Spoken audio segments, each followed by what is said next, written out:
Olá, eu sou Hamilton Sobreira, sejam bem-vindos ao programa Sociedade e Direito, da sua TV Universitária, canal 14 da Multiplay. Esse programa é gravado no estúdio Manuelito Eduardo Campos, da Faculdade da Grande Fortaleza. Bem, hoje nós vamos trazer um assunto que está tirando o sono de muitos brasileiros, que é a possibilidade do aumento da carga tributária e da CPMF e outros tributos. Para isso, nós temos a honra de convidar dois grandes tributaristas de renome aqui do estado do Ceará e, por que não dizer, do Brasil. Eu tenho aqui ao meu lado o professor Dr. Erinaldo Dantas, já foi tesoureiro da OAB e presidente da Comissão de Estudos Tributários com especialização em Direito Tributário. Temos aqui também o professor Dr. Hugo de Brito Machado II, mestre e doutor em Direito Constitucional, com especialização e atuação na área de Direito Tributário, com vários livros escritos nesse campo. Sem mais delongas, sejam bem-vindos, doutores. Trazer esse tema que tem tirado o sono de muita gente, inclusive nosso também, como cidadãos e contribuintes. Começo aqui, doutor Erinaldo, sem mais delongas. É necessário haver esse aumento de carga tributária, notadamente com relação à CPMF? Doutor Hamilton, doutor Hugo II, a você que está me ouvindo em casa, eu penso que não. Eu acho, sob dois pontos de vista. O primeiro ponto de vista é que nós estamos passando por um momento de dificuldade econômica, ou seja, a economia está entrando num ciclo recessivo. Então, se a gente for fazer uma analogia com o que aconteceu com os Estados Unidos e com a Europa em 2008, foi o que eles fizeram. Na hora que a economia começou a cair, o governo passou a injetar recursos para tentar salvar a economia, porque a arrecadação ela é sempre consequência. O que nós estamos assistindo é um círculo vicioso, ou seja, a economia começa a ir mal por culpa do governo, o governo aumenta a carga tributária e vai piorando a economia. Ano que vem a gente vai precisar aumentar a alíquota da CPMF, vai precisar criar outros tributos para poder pagar a conta. Então, eu acho que por esse momento, pelo ponto de vista econômico, um erro. E o segundo momento é porque eu acho a CPMF um tributo muito injusto. A CPMF ela é paga basicamente por aquele que está sem dinheiro, aquele sujeito que entra no cheque especial, aquele sujeito que paga um empréstimo, aquele sujeito que pega um financiamento da casa própria, financiamento de um carro, ou seja, aquele que não tem recursos na mão, ele acaba pagando a CPMF. E quem tem o dinheiro mesmo, aplica e o banco paga a CPMF para o sujeito. Então, pelo ponto de vista econômico, pelo ponto de vista de justiça fiscal, eu penso que a CPMF é completamente equivocada. Doutor Hugo, muitas vezes se justificam quem é defensor desse tributo, que o tributo vai tirar dinheiro de quem tem. É mais ou menos que um Robin Hood para poder sustentar toda essa suposta crise que o Brasil está passando, ou crise, que já foi assumida até pelo próprio governo. O brasileiro consegue ainda absorver mais essa carga tributária? Pois é, doutor Hamilton, além do que foi dito pelo Erinaldo, ainda existe esse problema relacionado a uma possibilidade de absorção de uma maior carga tributária. Nós poderíamos usar uma metáfora que foi usada pelo professor Quiroga num texto que publicou na Folha de São Paulo, que é de matar a galinha dos ovos de ouro. Seria o que nós iríamos fazer se nós aumentássemos ainda mais a carga tributária. Mas o problema mais grave não é nem tanto o aumento da carga tributária, se nós examinarmos algum ponto específico, talvez ela até comportasse. Não que isso seja adequado, mas ainda seria possível o aumento em alguns pontos em relação a alguns tributos específicos. Mas o maior problema da CPMF é esse, que o doutor Erinaldo lembrou, que ela é um tributo altamente regressivo. Ela atinge mais quem tem menos. Os ricos pagam também, mas eles pagam proporcionalmente o mesmo tanto que os pobres pagam, e por isso que ela é um tributo regressivo. Além disso, ela é um tributo que onera um fato que não revela capacidade contributiva. Nós sabemos que os tributos, em geral, eles incidem, eles são cobrados sobre fatos que são indicadores de riqueza. Então, se o sujeito tem um carro, se o sujeito tem um imóvel valorizado, se ele ofere rendimentos, esses fatos sugerem que ele tem riqueza e pode contribuir. A CPMF incide sobre a mera movimentação de valores. Então, o valor saiu de um canto e foi para outro. Isso não significa necessariamente que existe capacidade contributiva. O simples fato de ela ser destinada à saúde não deveria ser uma justificativa para que ela fosse cobrada se não há capacidade contributiva no ato que faz com que ela seja paga. E quando se fala da destinação à saúde, a gente não pode esquecer que tem um negócio chamado DRU ou DRU, que é a desvinculação das receitas da União. Ou seja, o governo tem autorização de 20% do produto total arrecadado de poder afastar uma vinculação. Ou seja, eu posso pegar toda a arrecadação na CPMF e usar para outro fim e vai ser constitucionalmente garantido. Então, às vezes, o governo usa uma justificativa, previdência, saúde, uma situação que sensibiliza o brasileiro, sensibiliza o contribuinte, e, na realidade, aquele dinheiro não vai para aquele fim, aquele dinheiro é legalmente, tem autorização constitucional, desviado para outra finalidade que não seja aquela.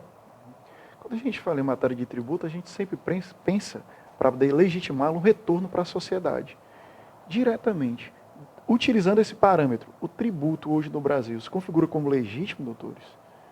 Legítimo, eu digo, se comparado a outros países aí no mundo que você paga uma carga tributária de 30 e poucos %, mas você tem um retorno social. No Brasil, a gente não vê esse retorno chegando efetivamente. Eu tenho que gastar quase a mesma coisa para poder ter algo que seria público, eu vou ter que gastar privado. Se parece legítimo isso, nesse tocante?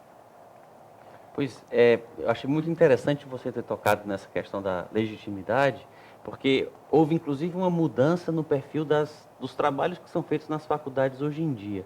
No passado, quando as pessoas discutiam direito tributário, quando um mestre, um doutor, um acadêmico de direito ia fazer um trabalho de conclusão de curso, ele se prendia em aspectos formais. Sim. O que é a lei tributária, sobre quais fatos o tributo pode ser cobrado, e hoje já se começa a discutir isso. Porque se viu que esse primeiro estudo, embora importante, ele é inócuo, ele é estéril, se não é associado a uma consideração ligada à legitimidade.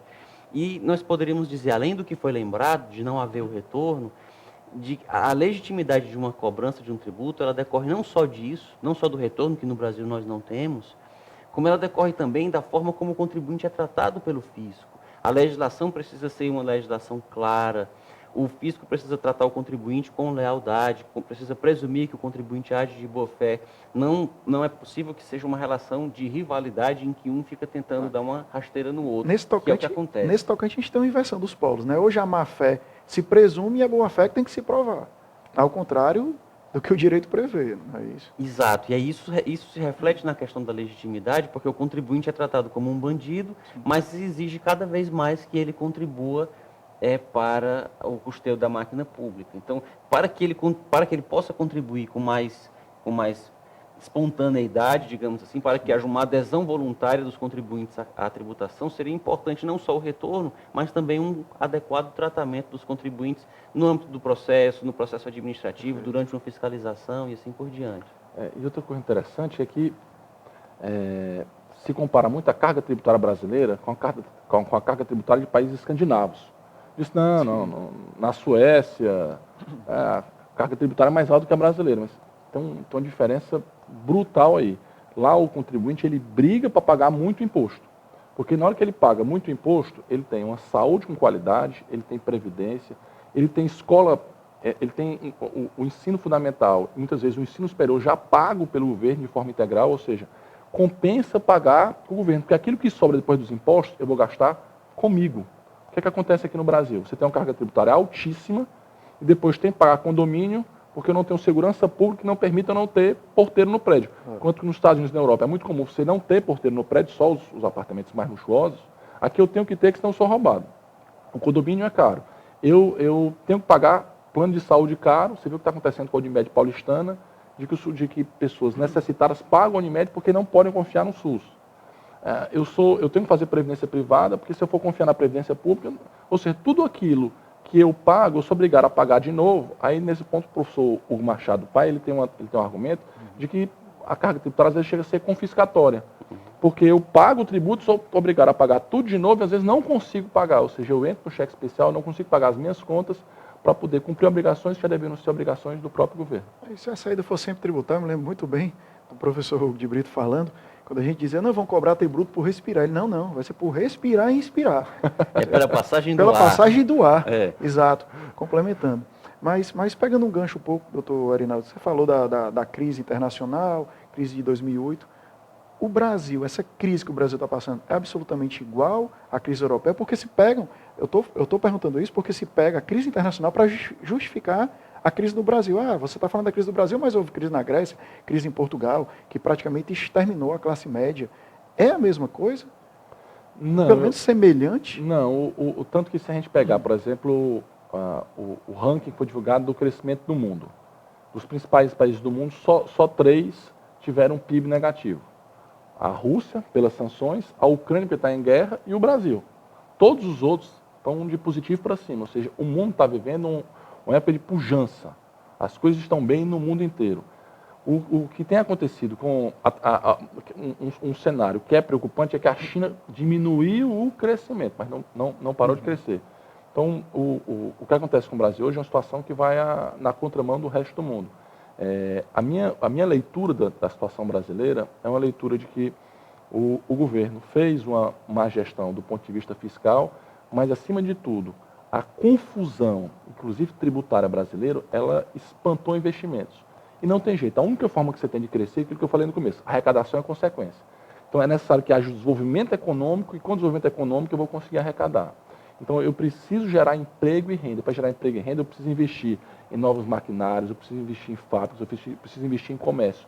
Se existe um afastamento de investimentos, a gente compromete o emprego, a gente começa a ter uma economia recessiva que a gente está vivendo hoje. Então, a minha leitura da situação atual é que o cenário brasileiro afastou investimento, começou a haver uma redução econômica, houve uma crise na arrecadação, e como o governo estava com um nível de despesa muito alta, bastou cair um pouco e já começou a sofrer. Então, eu acho que é uma mudança que tem que fazer nesse momento agora, é estrutural. A crise é o momento em que a gente tem que fazer a revisão do cenário e tentar se adaptar a uma situação melhor. Fazendo um pouco aqui também o papel do advogado do diabo, doutor. Somente, vamos esquecer o aumento da carga tributária, somente o corte de despesa ou a diminuição de despesa resolveria, ou realmente tinha que ter um aporte? A gente pensando no Brasil como uma empresa, então a empresa, independente de quem colocou o Brasil nessa situação, cada um vai ter que fazer um aporte para poder resolver. Se o brasileiro não pode mais fazer aporte, só cortando custos resolveria a situação? Como há várias dicas aí, cortar tantos ministérios, né, cortar determinados cargos, algo nesse sentido resolveria?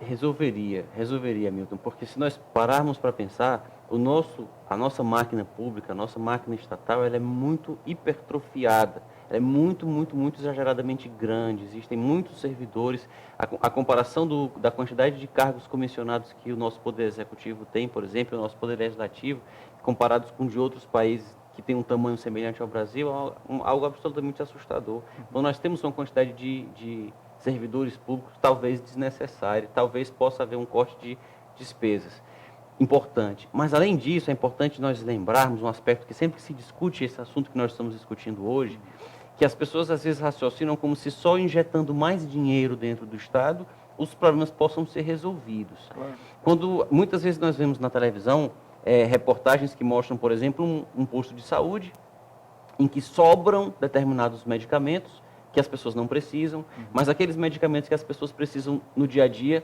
estão faltando, ou que às vezes estragam determinados medicamentos porque eles não foram consumidos dentro do seu prazo de validade. Então, o que se assiste muitas vezes na máquina pública é uma ineficiência.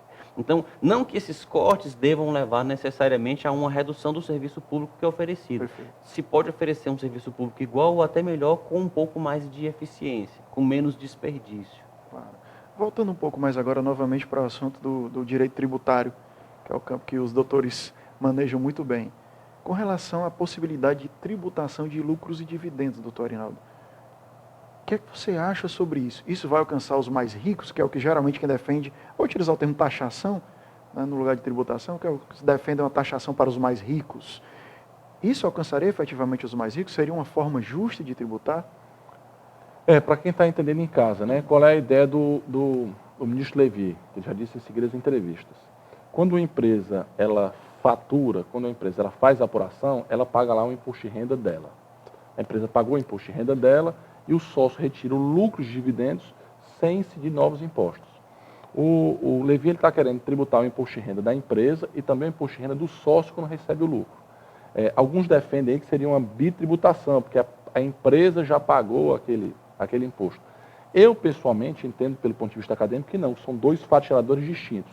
O lucro que a empresa tem, personalidade jurídica própria, e a retirada, o acréscimo patrimonial, a renda que está sendo oferida pelo sócio. Ou seja, mudaria o fato gerador, no caso. São dois fatos geradores diferentes. O que a gente tem hoje é uma isenção por uma questão de justiça fiscal.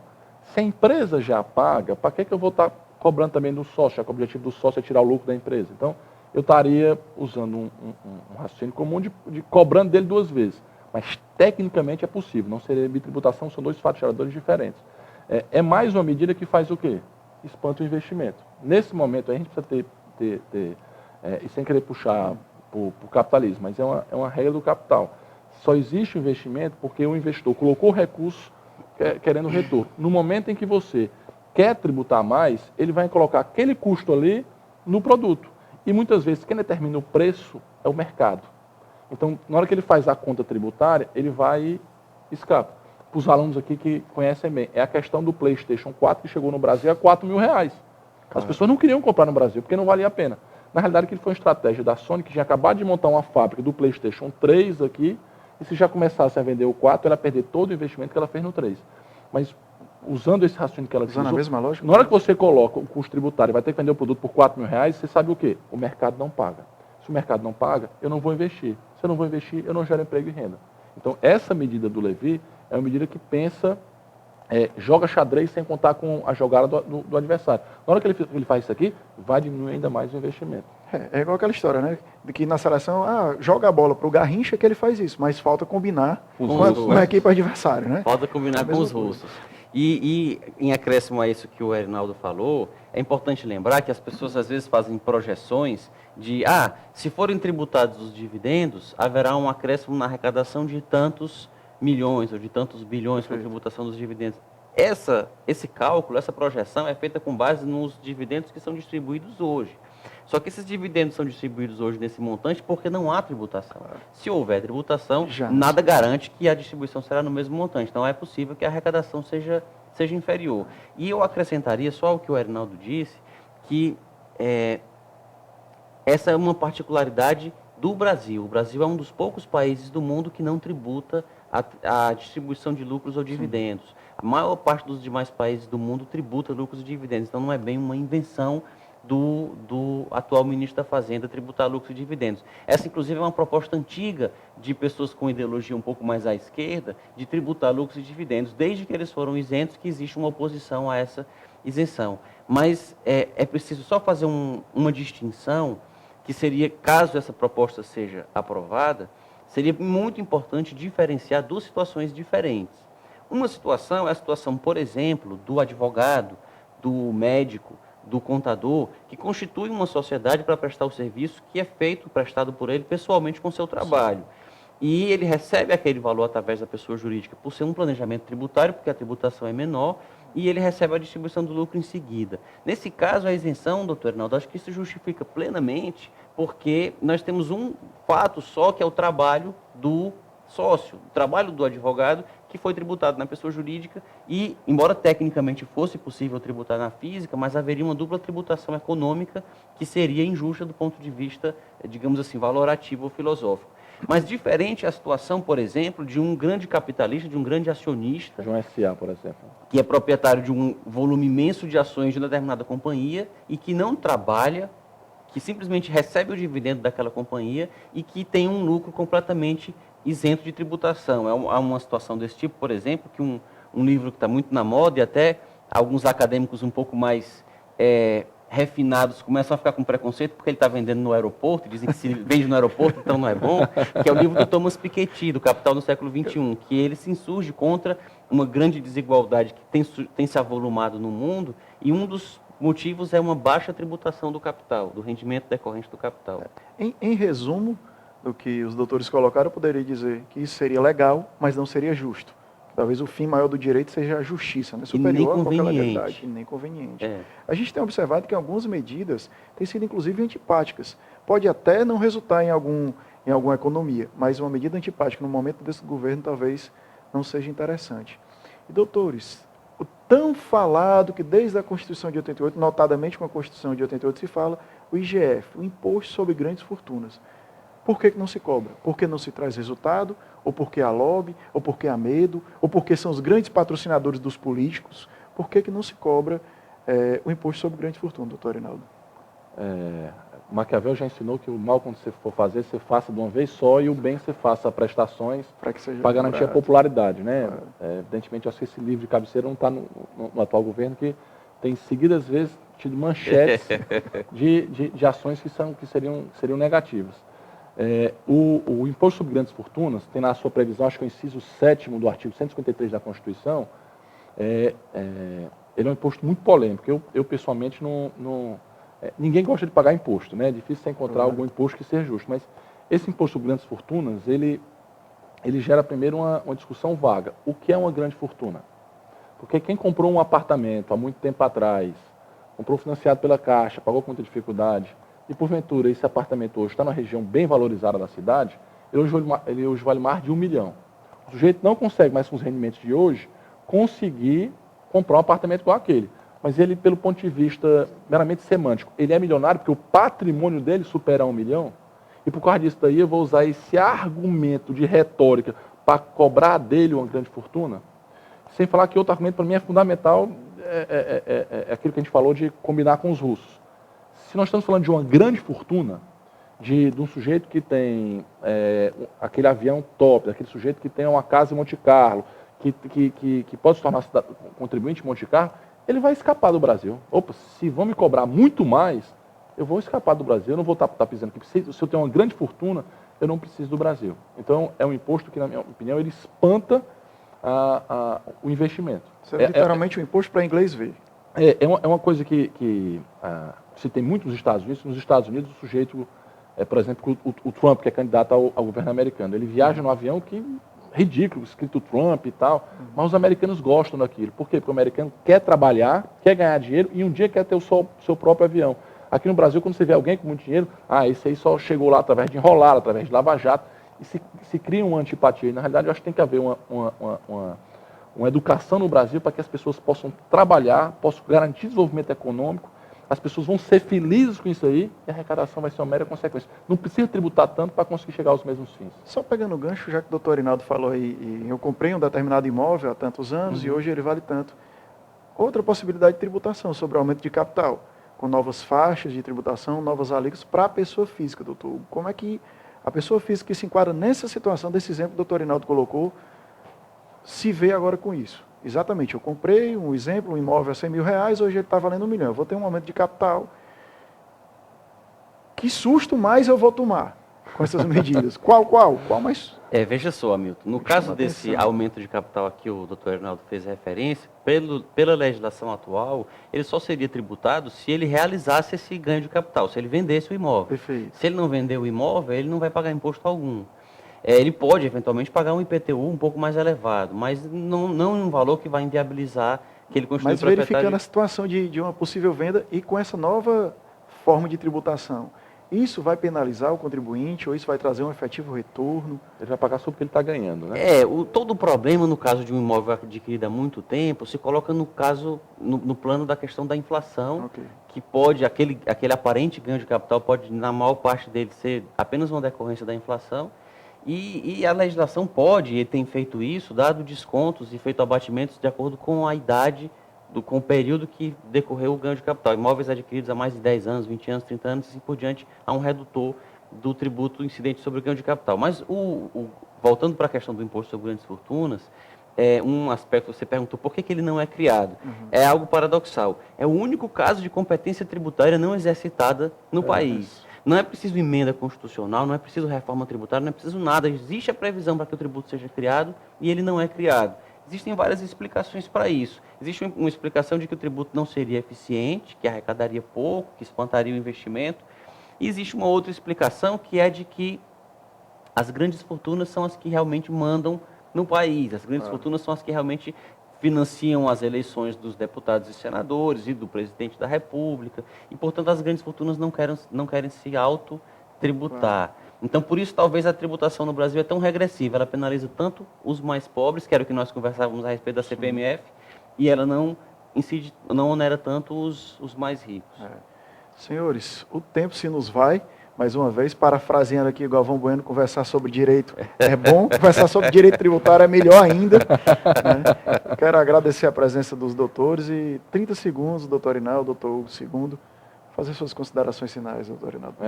Eu quero agradecer a oportunidade, uma honra participar aqui com você, Hamilton, com você, Hugo II, conversar com você que está aí em casa. Eu acho que esse é o momento que a gente está exercendo a nossa cidadania.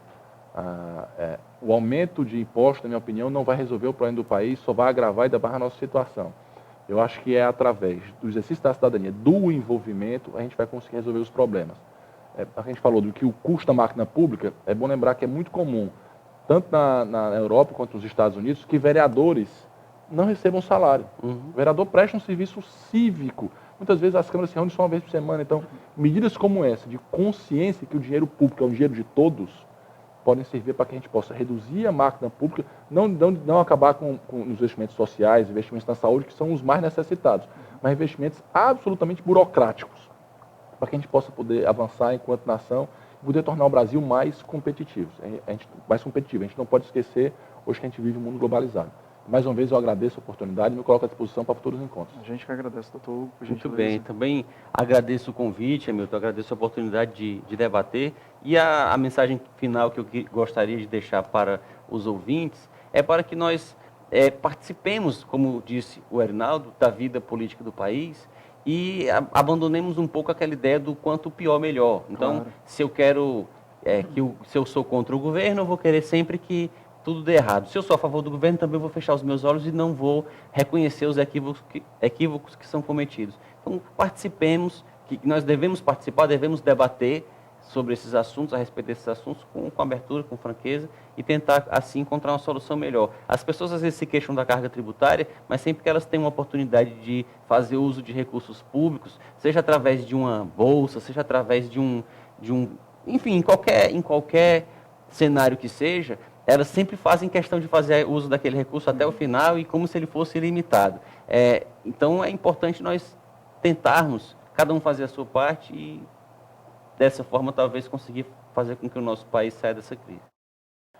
Bom, é isso. O tempo se vai. Mais uma vez, é impossível esgotar um tema polêmico e complexo como esse, mas nós gostaríamos de agradecer a presença de todos, a atenção de todos, por nos permitir entrar na sua casa.